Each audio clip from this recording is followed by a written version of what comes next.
Ladies and gentlemen, welcome back to the other side of the corner. Welcome to your latest Chelsea news.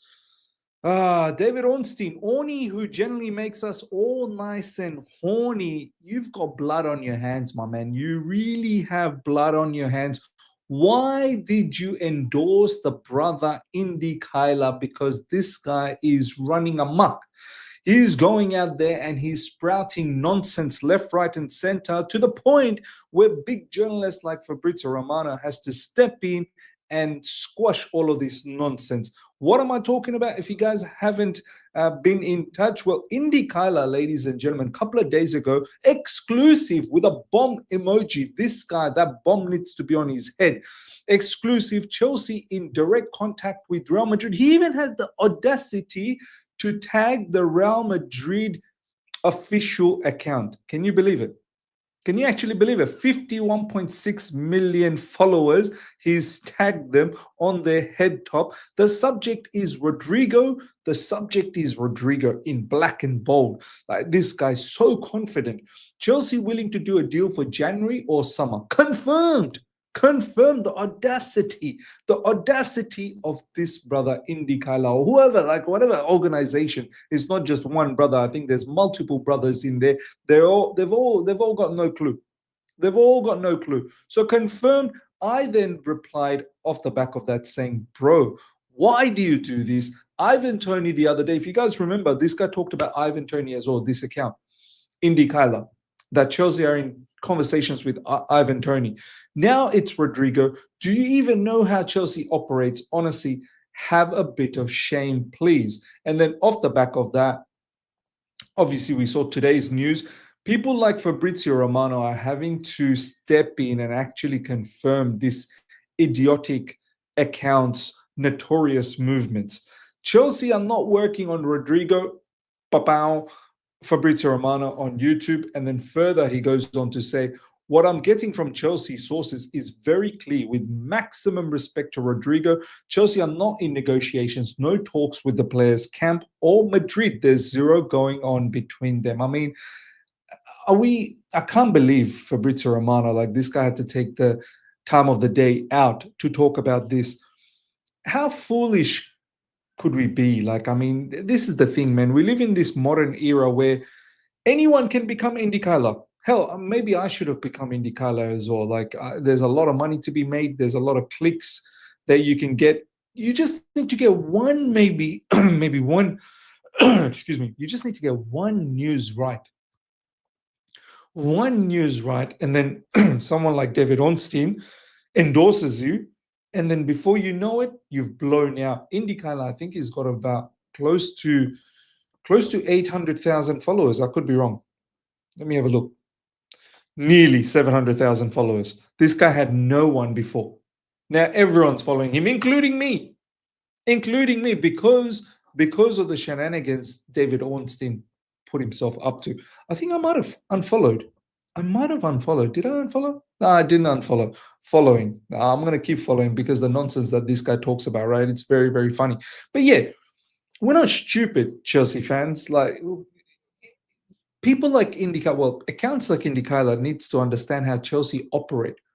We don't do business in this type of players anymore. They need to be cheaper transfers or cheapish. It can't be. Rodrygo is going to cost a lot of money, and it's got to be cheapish wages as well. Age might be okay, but overall, the package just doesn't fit Chelsea's model.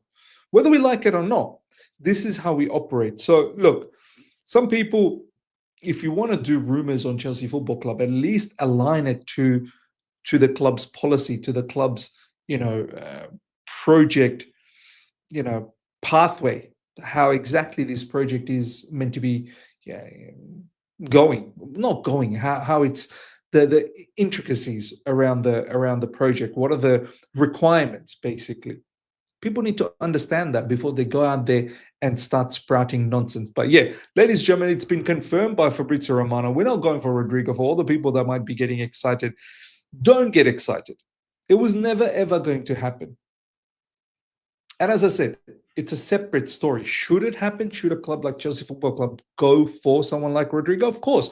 Rodrygo is in deep danger at Real Madrid. He's not fancied one bit. He's not favored one bit by Xabi Alonso over there. So he's going to move. It's definitely not going to be Chelsea Football Club. I'm pretty sure it's potentially going to be PSG, or who knows? Maybe PSG don't even operate in that space anymore. But anyway, nonetheless, we move on to the next topic. Parma's return to team training is fairly close. What a top news. What a top news. This is why I'm looking at after the international break with so much optimism. You look at the table, we're 6 points away from Arsenal, which is not a big deal. It's a 2-game swing. Players like Palmer, players like Badiashile on the way back. We're going to talk about Badiashile, and there's also some news in regards to Colwill too. It can only start looking better. And then Delap still hasn't clicked yet. So that needs to happen too. There's a lot of good that is still in store for us. The target is for Chelsea's match against Barca. Wow. What a beautiful comeback that would be if he actually can face Barca. Someone like Cole Palmer would absolutely rip apart Barca and their nonsense highline that they deploy. But I don't want to rush it, and this is what they're talking about. Because the player would love to play in such a historic match. However, Chelsea do not want to rush him back yet. Whatever you do, don't rush him back. The growing injury needs to be, taken care of permanently. It cannot be recurring back, which then becomes a chronic situation for Cole Palmer. And we don't want that. We definitely don't want that. Cole Palmer is too important for us.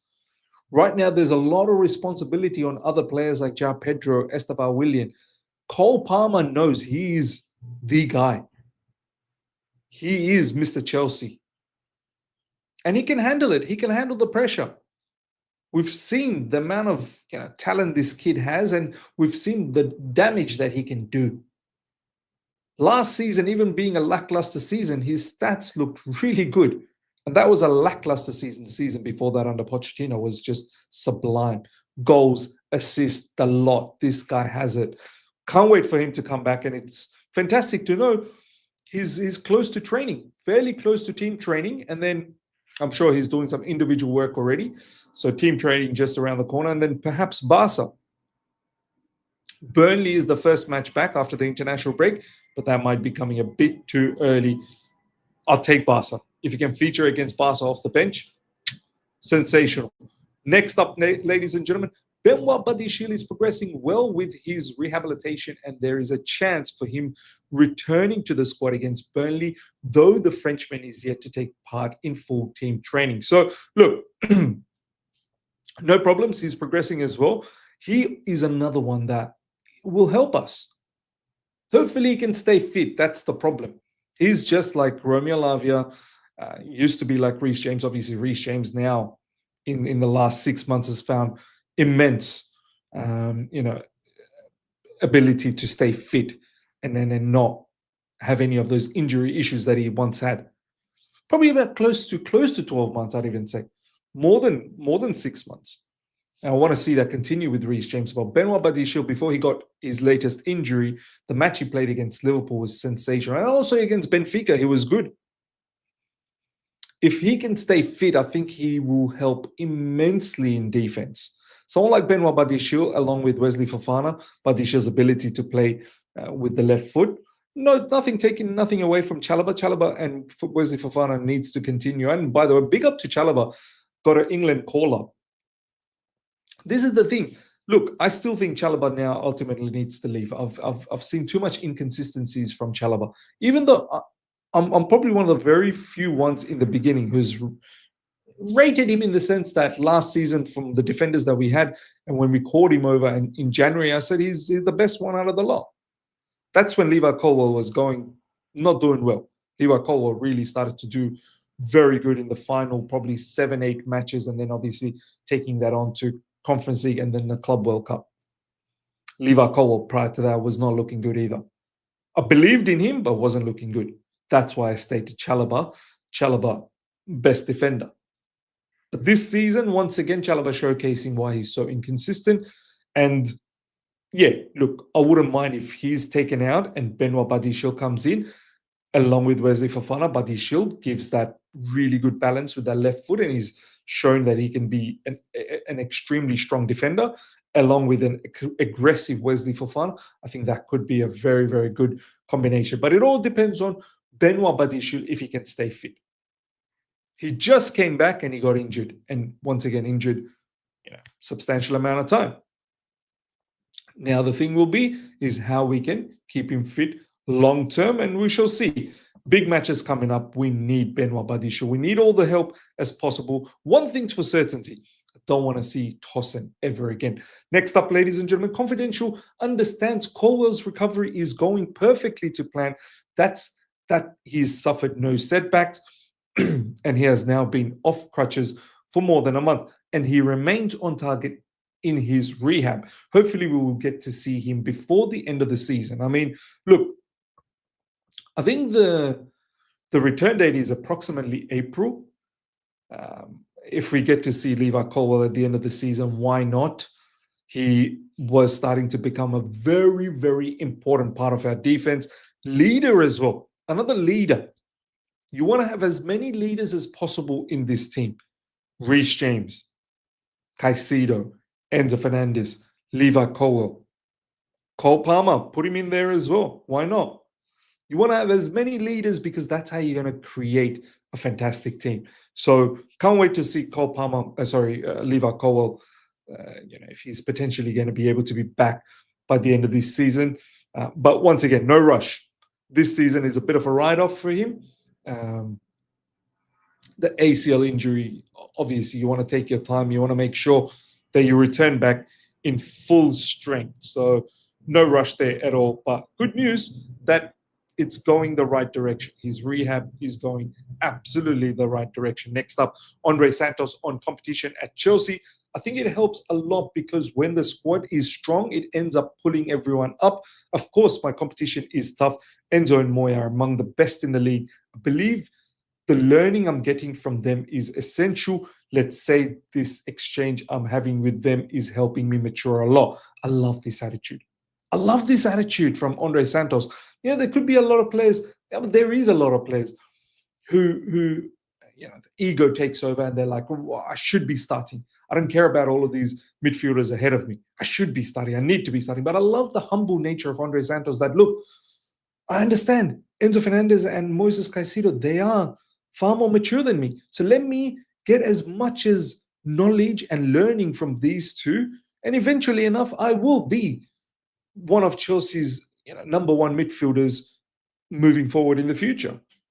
Right now, you have all of these ballers, especially Moises Caicedo and Enzo Fernandez. Learn as much as you can. Feed off them. Stick to them like glue. Get all their best attributes. Learn from them in terms of, what type of adversities that can come in life. And then eventually enough, you will have your time. He's already starting to feature quite a bit. Most likely he's going to feature a lot more down the track because players like Enzo Fernandez and Caicedo needs a break.